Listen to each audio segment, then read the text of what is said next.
What's up, YouTube? It's me, it's Arthur, aka the Indie Comic Book Guy. Today we're going to talk about fan entitlement. Someone sent me an interesting post by a gentleman named Trayvon X Copeland. I'm not familiar with Mr. Trayvon X Copeland. The post was by Trayvon X Copeland. I'm going to read it. Fan entitlement is a real thing. Celebrity worship is a real thing. Parasocial relationships with celebrities, influencers, whoever is a real thing. The danger in all of this is that the fanboy or girl, will never receive the love that they want from the object of their affection. They just won't. Especially when you post messages like this. I'm going to need y'all to hold up your pitchforks and march with me as I complain because I'm trying to talk to Tribe for like 4 years now, and I don't know, for whatever reason, they won't do an interview with me. Well, Mr. Trayvon X Copeland, if you're talking about people marching with you with pitchforks, I wouldn't do an interview with you either. Like, no, that's scary. If I knew where Larry and Todd lived, I'd go to their houses with an intercom mic screaming, "Give me an interview now or else." If you knew where these gentlemen lived, you would go to their houses with pitchforks? Really, my dude? And mics? And demand, "Give me an interview or else"? Or else? That's the scary part. The or else part is scary because we don't know who this Trayvon X Copeland character is. We don't know what he's capable of. And in 2022, you have to be cautious. You have to be cautious. I'm not saying that Trayvon X Copeland is a sociopath or crazy. I don't know who he is. I'm not familiar with Mr. Trayvon X Copeland. If you, my chat nerds, are familiar with him, please let me know in the comments. Does he have a platform? Does he conduct interviews on a regular basis? Does he have a podcast, a YouTube channel, a blog? Who is Trayvon X Copeland? Is this normal behavior for him? Is it normal behavior? Because from the outside looking in, just reading this post, this does not sound like normal behavior. I'm not a psychologist. I'm just a guy with a YouTube channel. But even though this channel is small, I've experienced similar things in my time because people look at influencers. Doesn't matter if you're a musician, a writer, artist, actor, whatever, as some kind of quasi celebrity, and some kind of go over that line. And they feel that they know you, they feel that they can approach you about certain things, and they feel a sense of entitlement if you do not comply with what they want. It can be an interview, it can be, "Hey, review my comic book," in my case, sometimes, and it can get scary.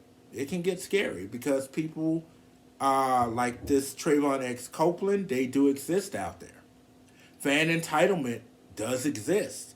That's why we have all these comic book nerd drama channels like Just Some Guy, Young Ripper, Nerdette's Newsstand, and Clownfish.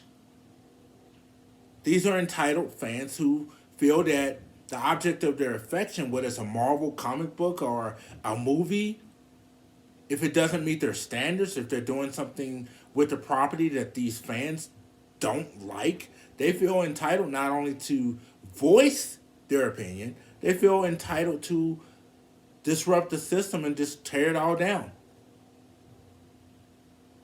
In some cases. Let's continue.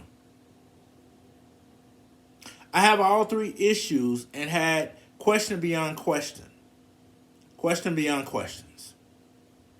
I'm starting to feel like because BECUS, I'm black, they won't do an interview. But you know what? The least I can do is give them a shout out anyways. It is what it is. Tribe had an interesting concept. It would be nice to see them make a comeback like Purge or Milestone did. Okay. So they tried to piece it up at the end.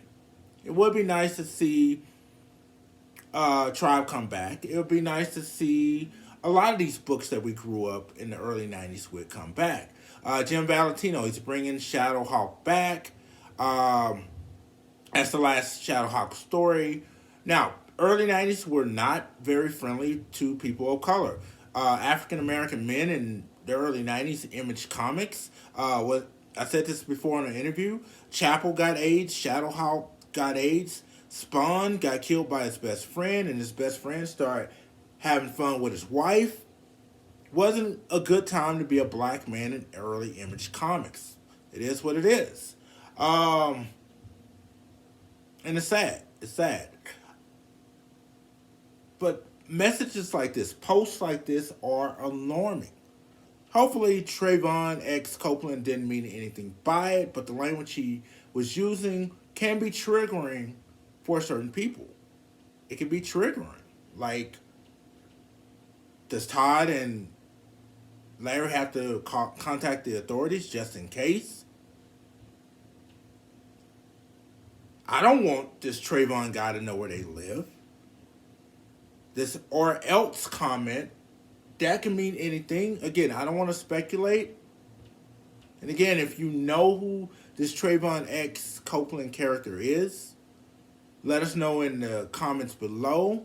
Is this normal behavior? Or is this another case of fan entitlement? Where they feel entitled to have that one-on-one connection, that one-on-one contact with creators. In the age of social media, yes, it is easier to contact creators, and some may respond. Some may have a discussion with you. But like anything, when it comes to consent, it's up to them. They do not owe you anything. The Rob Liefelds, the Todd McFarlanes, the Jim Leeds, the Jimmy Robinsons of the world do not owe you anything. And that applies to Larry Stromans of the world. It's difficult enough to be a creator out there creating books where people may say it's trash, they may say it's dope.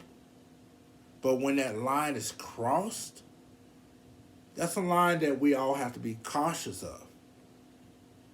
It's a line that we have to be cautious of and make sure we're not crossing it.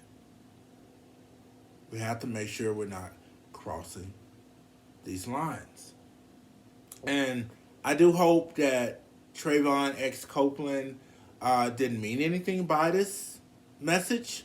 I really do hope, he didn't mean anything by it. But I want you to like, share this video just in case. Because you got to be cautious. You got to be cautious.